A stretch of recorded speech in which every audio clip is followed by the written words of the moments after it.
नमस्कार, मी हर्षदा जबडे. माझे मिस्टर श्री राहुल जबडे. आम्ही दोघंही मिळून केटरिंगचा व्यवसाय करतो. दोघांनाही खाण्याची आणि पदार्थ बनवून खाऊ घालण्याची भयंकर आवड आहे.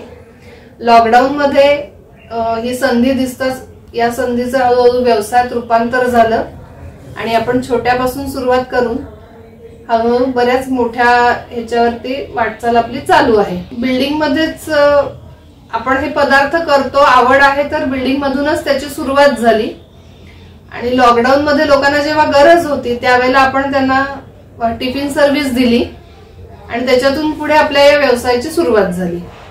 आपण स्नॅक्स पासून जेवणापर्यंत सगळ्या प्रकारचे ऑर्डर्स घेतो. या ऑर्डर्स फक्त शाकाहारी असतात आणि लोकांना आवडत आहेत ते सगळे मसाले आणि या गोष्टी. पदार्थ बनवताना तो मसालेदार होणार नाही पण चविष्ट होईल याची काळजी घेतली जाते. महाराष्ट्रीयन पदार्थ ही स्पेशालिटी आहे. याच्यामध्ये आलूची भाजी, मसाले भात या गोष्टी आवडीने खाल्ल्या जातात आणि त्याची मागणी आजही तशीच आहे. ह्या पद्धतीने आपण हे करतो आणि त्याचबरोबर आत्ताचे नवीनही पदार्थ आपण सगळे करतो. त्याच्यामध्ये पनीरचे डिश असतील, त्याच्यामध्ये चायनीज असेल, त्याच्यामध्ये वेगवेगळ्या प्रकारचे आपणच शोधून काढलेले अजून बाकीचे पदार्थ असतील. कधी कधी समोरून आपल्याला कस्टमर कडूनही काही डिमांड येते. त्या पद्धतीने आपण त्यांच्याही आवडीचे पदार्थ करून देतो. आता मटार कचोरी करतो आहोत.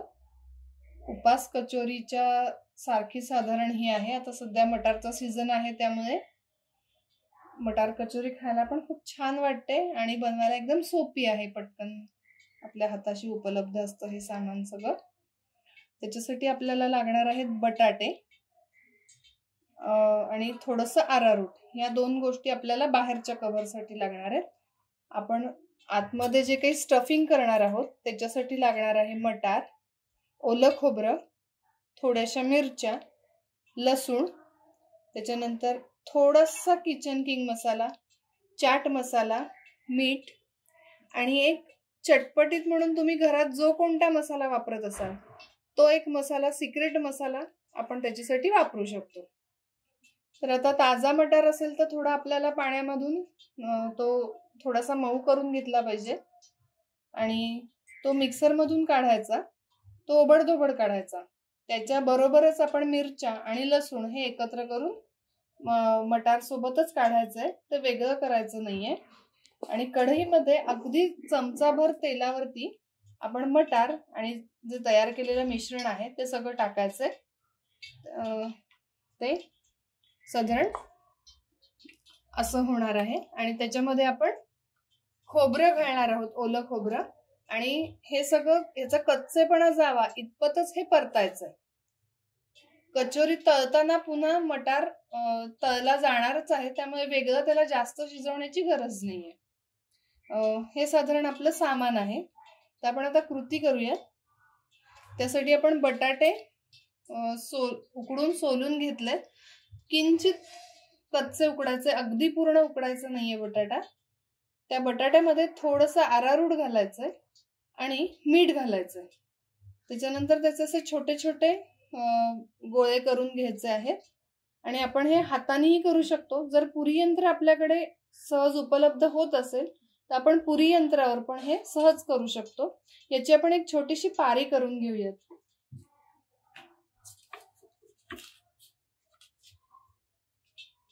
त्याच्यासाठी आपल्याकडे जो बटर पेपर असतो तो बटर पेपर आपण घेतला, त्याला किंचितसं तेल लावलेलं आहे आणि ही बटाट्याची जी आपण छोटी गोळी बनवली आहे ती अरारूट मध्ये थोडीशी घोळवून आपण ती पुरी यंत्रावरती करणार आहोत. अगदी हलक्या हाताने प्रेस करायचंय. बटाटा अगदी नाजूक असतो त्यामुळे अति प्रेशर देण्याची काही गरज नाहीये. एक छोटीशी पुरी तयार होते बटाट्याची आणि अगदी सहज निघून येते. थोडंसं हाताला अरारूट लावलं की त्याच्यावरती बटाट्याची पारी आपण ठेवणार आहोत आणि त्याच्यामध्ये हे मटारचं आपण जे सारण केलंय ते आपण त्याच्यात घालूया.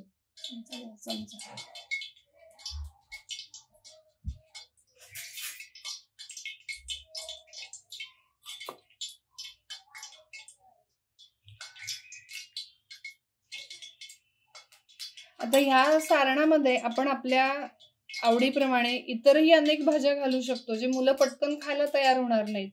याच्यामध्ये आपण सिमला मिरची घालू शकतो, याच्यामध्ये गाजर घालू शकतो, घेवडा घालू शकतो.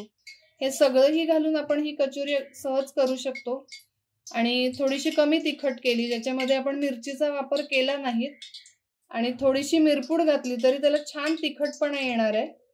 किंचितचं आलं घातलं तरी त्याला चटपटीतपणा छान येणार आहे. त्यामुळे मिरची घालायलाच हवी असं काही नाहीये, आपण हे करू शकतो.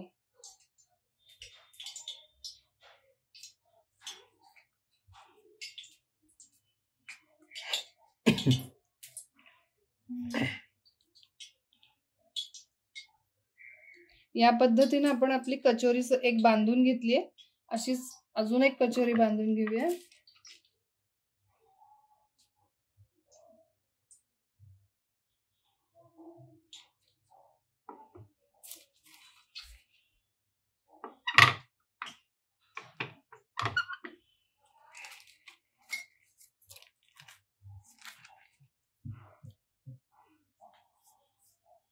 ह्याच्यामध्ये थोडंसं चीज, बटर असेही गोष्टी घालून आपण त्याच्यामध्ये खूप सारे व्हेरिएशन्स आणू शकतो. आपल्याला हा बेस माहिती झालाय.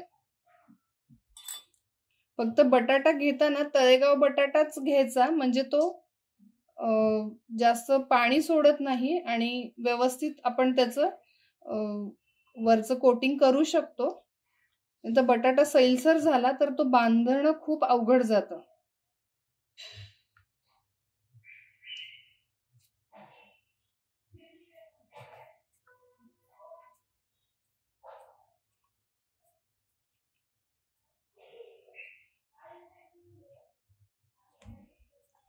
तर कचोरी करताना हे जास्तीत जास्त घट्ट असं बांधून घ्यायचं, म्हणजे ते तेलामध्ये अजिबात सुटणार नाही. आणि बटाटा जर व्यवस्थित उकडला गेला असेल तर त्याला बाइंडिंग मटेरियल फारसं लागणार नाही. अगदी थोड्याशा ह्याच्यामध्ये ते छान बांधलं जातं.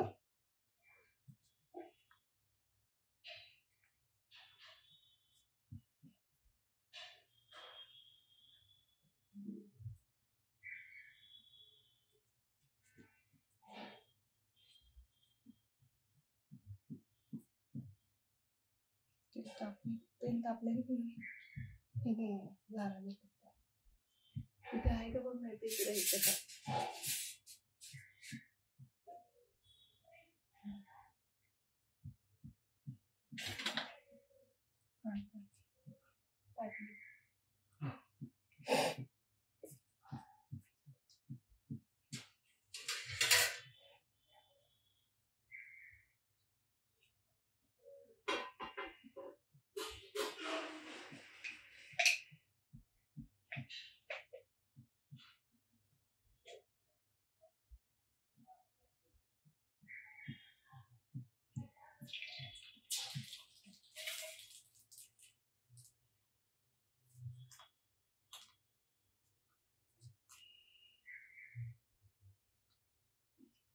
तेल छान तापलेलं असायला हवं. अति तापलं तर पटकन वरून लाल होईल कचोरी, पण आतपर्यंत थोडस क्रिस्पीपणा कमी येईल. मी तळणार आता. तळून घेऊयात का, चालेल ना? चालेल.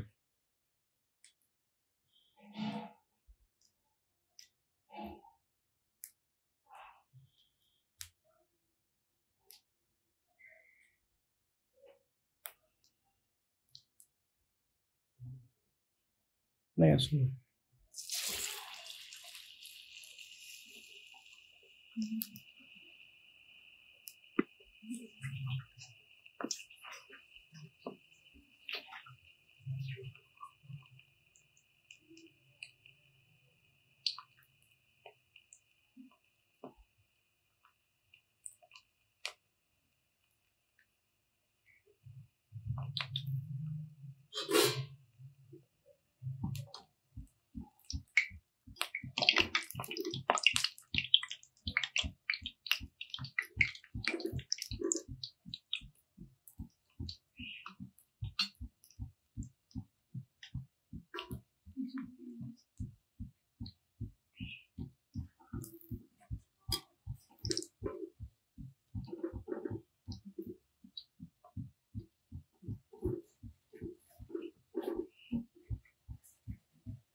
दुसरा मला ना करूया आपण लगेच काढायचं.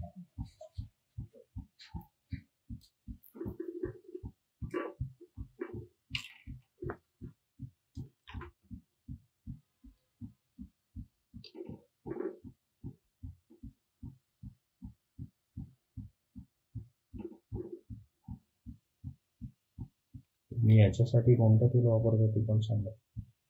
आपण याच्यासाठी जेमिनी सनफ्लॉवरचं तेल वापरतो.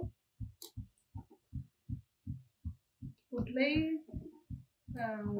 खाद्यपदार्थाचं तेल आपल्याला काही तसा प्रॉब्लेम नाही आहे. मला काही वेळाकडे कोणतं स्पेसिफिक असतं की शेंगदाणाच लागतो किंवा करडई लागते, कुठल्याही तेलात नाही.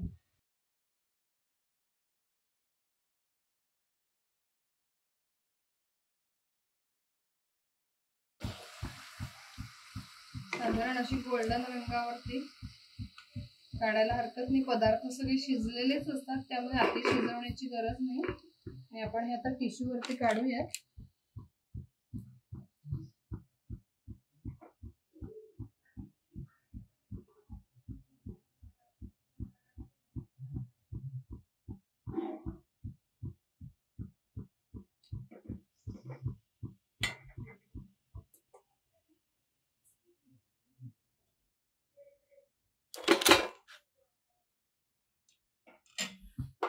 हे आपण आता हिरवी चटणी किंवा शक्यतो चटपटीत अशी चिंचेची आंबट गोड तिखट चटणी सोबत जर खाल्लो तर हे खूप छान वाटेल.